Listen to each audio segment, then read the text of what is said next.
ஹாய்ங்க, எல்லாம் எப்படி இருக்கீங்க? நல்லா இருக்கீங்களா? நம்ம இப்போ என்ன பார்க்க போகிறோம்னா, கம்பு சாதம் எப்படி செய்யறதுன்னு பார்க்க போகிறோம்ங்க. கம்பு எடுத்து இப்போ 10 நிமிஷம் வந்து நம்ம ஊற வச்சுருக்கோங்க. கம்பு ஊறிட்டுருக்குது. 10 நிமிஷம் ஊறினதையும் நம்ம அந்த கம்பு எடுத்து மிக்ஸி ஜாரில் போட்டு அரைச்சிக்கிறோமுங்க. அரைச்சிட்டு தண்ணி ஊற்றி இந்த மாதிரி அரைச்சிக்கிறோங்க. தண்ணி ஊற்றி இந்த மாதிரி அரைச்சோன்னே நம்ம ஒரு பாத்திரத்தில் தண்ணி காய வச்சுக்கிறோங்க. ஓகேங்களா?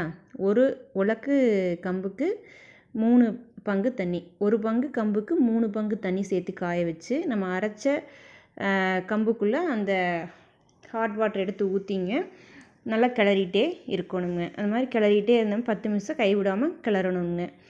அடுப்பில் நல்லா கலக்கிட்டு அடுப்பில் தூக்கி வச்சு 10 நிமிஷம் கைவிடாமல் கிளறிட்டே இருந்தோம்னா ஓரளவுக்கு கெட்டியாயிருங்க. ஓரளவுக்கு லைட்டாக கெட்டியாச்சுன்னா அப்புறம் கிளற வேண்டியது இல்லைங்க. அப்போ சிம்மில் வச்சுட்டு நம்ம மூடி போட்டு மூடிடலாங்க.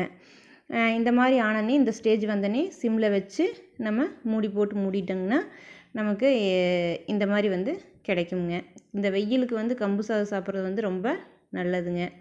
நம்ம மூடி வச்சிடணுங்க. மூடி வச்சா தான் நல்லா புழுங்குங்க. நல்லா புழுங்கினா தான் வந்து கம்பு சாப்பாடு வந்து டேஸ்ட்டாக இருக்குங்க. வெயிலுக்கு வந்து இதில் உருண்டை பிடிச்சி தண்ணி ஊற்றி வச்சுட்டா 2-3 நாளைக்கு இருக்குங்க.